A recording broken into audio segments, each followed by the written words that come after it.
मौनी अमावस्या व्रत। माघ मास की अमावस्या तिथि को मौनी अमावस्या कहा जाता है। ये तिथि महाशिवरात्रि से पूर्व आने वाली अंतिम अमावस्या मानी जाती है। इस दिन साधक, तपस्वी और श्रद्धालु जन मौन व्रत का पालन करते हैं। ऐसा विश्वास है कि इस तिथि को मन, वाणी और कर्म से संयम रखने पर विशेष आध्यात्मिक पुण्य की प्राप्ति होती है। प्रचलित मान्यताओं के अनुसार इस दिन स्वर्गलोक के देवता प्रयागराज स्थित गंगा, यमुना और सरस्वती के पावन संगम त्रिवेणी में स्नान करने आते हैं।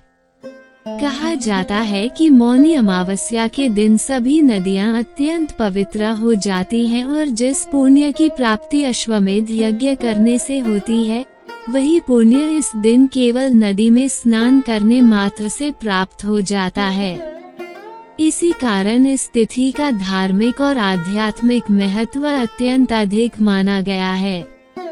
अब इस व्रत के पीछे प्रचलित लोककथा को जाना जाए। एक देश में एक विधवा ब्राह्मणी रहती थी और उसी देश में एक ग्वालिन भी रहती थी। दोनों के बीच गहरी मित्रता थी और वे एक दूसरे को सखी कहकर बुलाया करती थीं। विधवा ब्राह्मणी की केवल एक बेटी थी, जबकि ग्वालिन का पति जीवित था और उसके बेटे बेटी भी थे। दोनों परिवारों की परिस्थितियां अलग थीं, फिर भी उनका स्नेह और विश्वास अटूट था।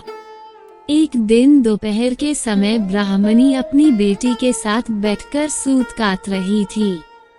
उसी समय एक भिक्षुक भिक्षा मांगने वहां आ पहुंचा।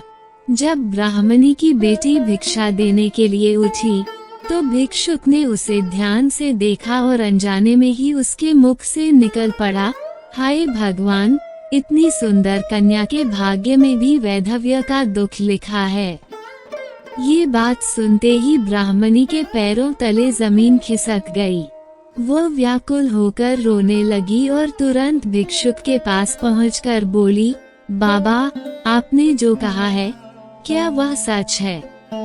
भिक्षुक ने गंभीर स्वर में उत्तर दिया कि यह सत्य है और इस कन्या के भाग्य में यही लिखा है कि विवाह के बाद सुहागरात के दिन ही इसके पति की मृत्यु हो जाएगी। ये सुनकर ब्राह्मणी का हृदय फटने लगा। वो भिक्षुक के चरणों में गिर पड़ी और रोते हुए उससे इस संकट से बचने का उपाय पूछने लगी।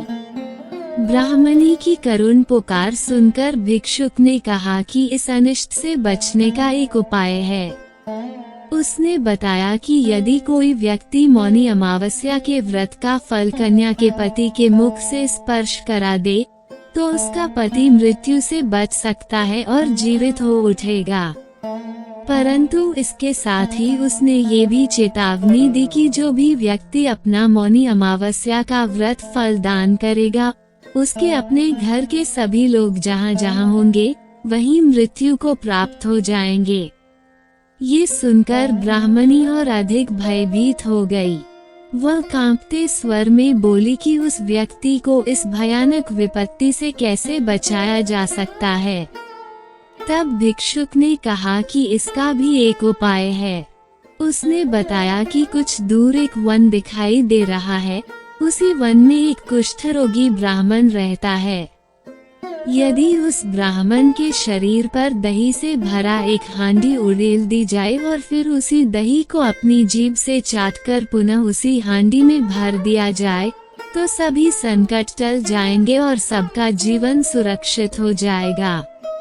इतना कहकर भिक्षुक वहां से चला गया। ब्राह्मणी बहुत देर तक उस स्थान पर बैठी सोचती रही। कुछ दिन बीत गए और समय के साथ उसकी बेटी का विवाह तय हो गया। विवाह निकट आने पर ब्राह्मणी की चिंता और बढ़ गई। वो मन ही मन सोचने लगी कि किसके पास साथ मौनी अमावस्या के व्रत का फल होगा और कौन ऐसा होगा जो अपना सर्वनाश जानते हुए भी व्रत का फल दान करना चाहेगा। बहुत विचार करने के बाद उसे अपनी सखी ग्वालिन की याद आई। उसे स्मरण हुआ कि उसकी सखी ने सात मौनी अमावस्या का व्रत किया है। ब्राह्मणी ने निश्चय किया कि यदि वो किसी प्रकार अपनी सखी को प्रसन्न कर सके तो संभव है कि वह सहायता के लिए आगे आए। इसके बाद ब्राह्मणी प्रतिदिन सुबह उठकर ग्वालिन के घर जाने लगी। वो उसके घर की सफाई करती, गौशाला झाड़ती और बर्तन मांजकर चुपचाप लौट आती।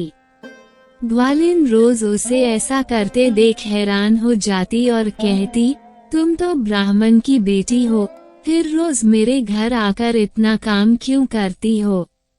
तब एक दिन ब्राह्मणी ने अपने हृदय का सारा दुख अपनी सखी के सामने प्रकट कर दिया और अपनी बेटी के ऊपर आने वाले संकट की बात उसे बता दी। उसने रोते हुए कहा कि यदि ग्वालिन अपना मौनी अमावस्या का व्रत फल उसे दे दे तो उसकी बेटी का जीवन बच सकता है। हालांकि ब्राह्मणी ने यह बात अपनी सखी को पूरी तरह नहीं बताई कि व्रत फल दान करने वाले के घर पर क्या अनिष्ट होगा। इतना सुनते ही ग्वालिन ने बिना किसी संकोच के कहा कि यदि सखी के संकट में काम न आ सके तो ऐसी मित्रता का क्या अर्थ है। उसने तुरंत अपना व्रत फल देने की सहमति दे दी। इसके बाद ब्राह्मणी की बेटी का विवाह संपन्न हुआ। विवाह के पश्चात वर और वधू को सुहागरात के लिए भेजा गया। कुछ ही समय बीता था कि दूल्हा अचानक बैठा बैठा लेट गया। लोग उसे उठाने लगे, संभालने लगे, परंतु देखा कि उसके शरीर में कोई प्राण नहीं है। सुहागरात वाले कक्ष में हाहाकार मच गया और चारों ओर रोने चीखने की आवाजें गूंजने लगी। ब्राह्मणी पहले से ही सब कुछ जानती थी, इसलिए उसने बिना समय गंवाए अपनी सखी के घर से मौनी अमावस्या का व्रत फल मंगवाया और अपने दामाद के मुख से स्पर्श कराया। ऐसा करते ही दामाद में प्राण लौट आए और वह जीवित हो उठा। ये दृश्य देखकर वहां उपस्थित सभी लोग आश्चर्य से स्तब्ध रह गए।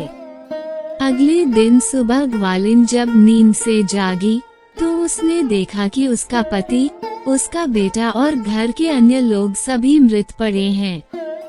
ये दृश्य देखकर वह विलाप करने लगी और रोती बिलखती हुई अपनी सखी ब्राह्मणी के घर पहुंची। उसने सारा वृतांत सुनाया। ब्राह्मणी सब कुछ जानती थी, इसलिए उसने उसे धैर्य बंधाया और कहा कि चिंता मत करो, तुम्हारे पति और पुत्र सब जीवित हो उठेंगे। उसने ग्वालिन से कहा कि एक हांडी में दही भरकर उसके साथ चलो।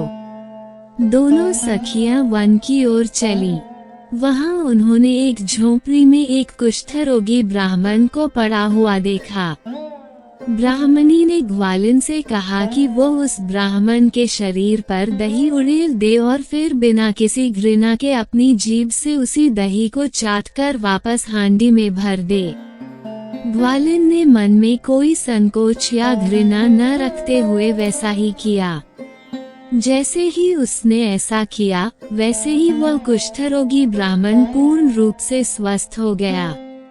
तब उस ब्राह्मण ने बताया कि वह स्वयं नारायण है और उन्होंने केवल ये परखने के लिए ये लीला रची थी कि इन दोनों का मौनी अमावस्या के व्रत पर कितना विश्वास है। ये सुनते ही दोनों सखियां नारायण के चरणों में गिर पड़ी और उनकी स्तुति करने लगी। इसके बाद जब वे अपने अपने घर लौटी तो उन्होंने देखा कि ग्वालिन के पति, पुत्र और घर के सभी सदस्य पहले की भांति जीवित और स्वस्थ हैं। इस प्रकार इस व्रत की महिमा चारों ओर फैल गई और तभी से मौनी अमावस्या व्रत को अत्यंत पुण्यदायी और फलदायक माना जाने लगा।